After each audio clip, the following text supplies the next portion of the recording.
In this video, we're talking about the best camera settings to use for shooting stock footage. In case you missed it, this is actually the second video in a series that's all about the entire process of shooting, editing, keywording, all the steps that you need to go through to be a successful stock contributor.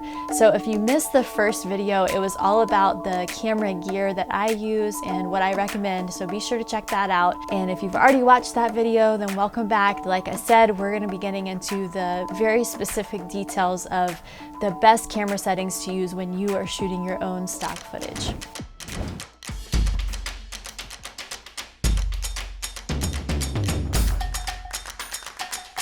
If you're new to my channel, then welcome. This channel is all about how to sell your own photos and videos online as a stock contributor for a little bit of extra passive income. So if you want to learn more about that, make sure you subscribe so you don't miss any upcoming videos, and be sure to check out some of the videos that I've already made on different topics about being a stock contributor. So the first camera setting that I want to talk about today is resolution. Obviously, this is going to depend a lot on what type of camera you own. Many cameras today can shoot in 4K, but there's still a lot of cameras that only shoot in HD. My Canon 5D, for example, most of my portfolio online was shot with this camera, and many of those clips are HD. So that just goes to show that you can still make money shooting stock footage in HD. So if that's your only option, that's okay. You can definitely still sell HD clips. But the point that I want to make is that there is a shelf life to stock footage and stock photography, meaning that there is a certain amount of time that your footage can sit online and make good sales before it starts to look outdated. So the more technology evolves and the higher resolutions that we get with cameras, the older and older your footage is going to start to look in comparison. So the higher you can get with your resolution, the better. It seems obvious, but I know it's a big question for a lot of you, and if you do have the capability to shoot in 4K or even higher, I would recommend that you do that. The next camera setting that we're going to talk about is frames per second. And to explain briefly what this is, it's simply a measurement of how many frames will fit into a single second of footage. And the most common frames per second that you might choose would be 24 frames per second, 30 frames per second, 60 frames per second, or 120 frames per second. My recommendation is always to go at 24 frames per second. This is the frames per second that film is shot on, so it's what we are used to seeing. It's going to have the most cinematic and natural feel to it. So if you're shooting in real time, and what I mean by that is not slow motion, shooting actual time, then I always shoot in 24 frames per second. If you're shooting slow motion footage, then it's fine to use either 60 frames per second or 120. That's going to come down to personal preference. Obviously, 120 is going to be twice as slow as 60 frames per second. So you'll just have to make that judgment call based on what you're shooting and what you're going for there. As another option, if you're not sure if you want to use slow motion or real time, you can shoot in 60 frames per second and then bring it back down to real time later when you're editing your video. The next setting I want to talk about is white balance. This is one of those things that our eyes adjust for automatically, so you may not even realize that you need to tell your camera what temperature of light you have coming in so that it knows how to correct for the right white balance. And very likely you've experienced this before, where you're inside with incandescent bulbs and your image is completely orange or yellow, and then you go outside and your image is too blue. That is white balance, and what's happening is that the incandescent bulbs inside are a different color temperature than the sun. So you have to tell your camera when that's happening and change your white balance. And this is one of those settings that if you can get it right while you're shooting, you are going to thank yourself big time later. Most cameras have a few options for you to adjust white balance. You can do automatically. There are some presets usually that will tell you if you're outdoors, if you're in shade, if you're in incandescent lighting. And then a lot of cameras will also let you set that temperature manually. Another thing is, if you are shooting inside, you don't want to mix the color temperature of your lights. So if you have a window light, for example, and you have incandescent bulbs at the same time, you want to choose which one you're going to use for your footage. So either turn off the lights and just use the lighting from outdoors if you have enough, or if it's nighttime, then you can just use your indoor lights. But when you mix those two light temperatures, you're gonna have a really big headache in your editing process, and it's just not an easy thing to do. Next, we're gonna talk about aperture. Aperture is exactly how wide your lens is opening up. And what this will change is a few different things. A wide aperture is going to give you a very shallow depth of field. So what that means is you're gonna have one thing that's in sharp focus and the rest of your frame is going to be out of focus. This is great for portraits or macro video photography if you want one small object to be in very sharp focus and the rest to be blurry. The other option is to have a very wide depth of field. You can achieve this by having a smaller aperture, and this might be something that you want to do if you are a landscape photographer or a landscape filmmaker and you want everything within your frame to be in sharp focus. Another reason why you might want to have a smaller aperture setting is if it's really bright outside and you need to knock that light down a little bit, you can do that by making the aperture smaller so that less light comes in. And in the same way, if your image or video is too dark, you can open up your aperture to let more light in and make the image overall brighter. You control aperture by something called f-stops. So don't let this confuse you, but the lower the f-stop, the wider the aperture. So if you have an f-stop anywhere between like f1.2 to f4, that's a very wide aperture. You're gonna have a shallow depth of field, you're gonna have more light coming in.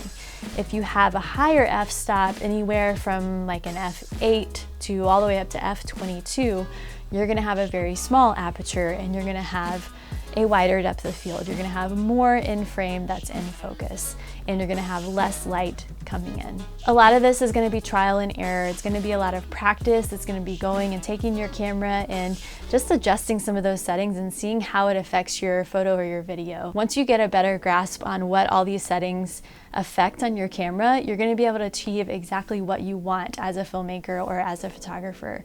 So aperture really depends on what you're shooting. But I hope that little explanation helps you understand at least what aperture does and how it is going to affect your image. Next, we're talking about shutter speed. Shutter speed is the rate at which your shutter opens and closes. But what does that mean for video? There's a rule called the 180-degree rule, and you can go look it up if you want to know the specific details. But what it says is that your shutter speed should be set at double the amount of your frames per second. So if you're shooting at 24 or 30 frames per second, your shutter speed should be at 1/60. If you're shooting at 60 frames per second, your shutter speed should be at 1/120. Your shutter speed is double the amount of your frames per second. And this is going to affect the way that your footage looks. If your shutter speed is set too low, your footage will have a weird kind of lagging motion blur effect to it. And if your shutter speed is set too high, then your footage is gonna look a little bit weird. It's gonna be a little artificial. This would be something that some of the movies that have high-speed fighting scenes, they use a higher shutter speed to get a lot of that motion detail in there. So of course there are always cases where you might want your shutter speed to be extra high or extra low. And again, that just depends on what you're shooting. But for the most part, you can follow that 180-degree rule and just double your shutter speed of what your frames per second is set at. The next setting we're going to talk about is ISO or ISO. And this is just a measurement of your camera's sensitivity to light. And in general, you want to keep your ISO as low as possible.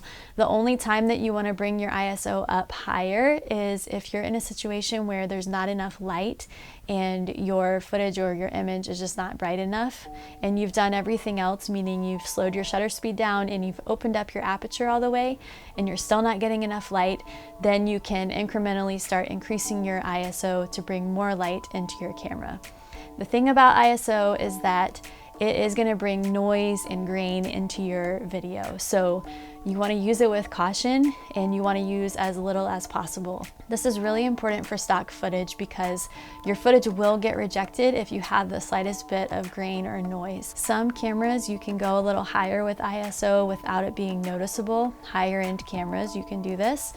Some of the lower end cameras you can't. So as a rule of thumb, I would say you really want to stay under 800 ISO if at all possible. If you can stay under 500, that's perfect. If you have to bump it up, definitely try to stay under 800, 1000 max for stock footage.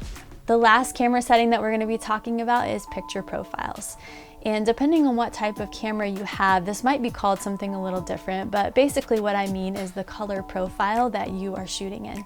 If your camera allows you to shoot in a RAW or log format, that's what I would recommend that you shoot your stock footage with.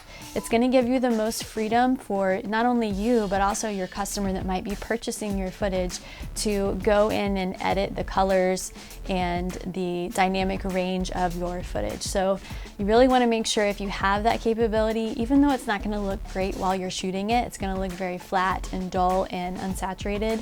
That's okay. It's gathering all that information. Your camera is getting all the information about the lights and the darks and different colors within the image, and that information is still there, and it gives you or whoever buys your footage all the more freedom to style it as they wish. If you don't have the ability to shoot in a log or RAW format, many cameras will allow you to adjust the picture profile or color profile. This means bumping the settings for sharpness, contrast, and saturation all the way down in your settings.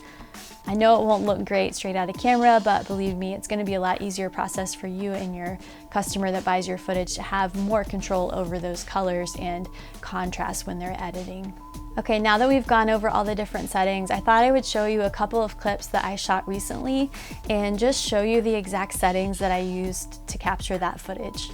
You'll notice right away that I'm using a shallow depth of field. That means I'm using a wide aperture, so my aperture was set at f2.8 for all of this footage. You can see how just a little bit of the frame is in focus. You can see by those blades of grass right where the line of the chick is, and the background and the foreground are all blurred out. This is a great option for stock footage because it allows your customer to put text on top of the screen and it'll still be clearly seen. You can also see that I shot in a flat color profile. My camera doesn't shoot in RAW or log, so I modified and shot in that flat neutral color profile. You'll also see that I got down low and I'm using the sun as a backlight. I want that sun in the back, creating a nice lighting effect with my subject in the forefront. I also shot some in 24 frames per second and some in 120. That's it for today's video. I hope you guys have enjoyed it. Leave me a comment below if you have any further questions about the technical camera settings for shooting stock footage, and I will see you in the next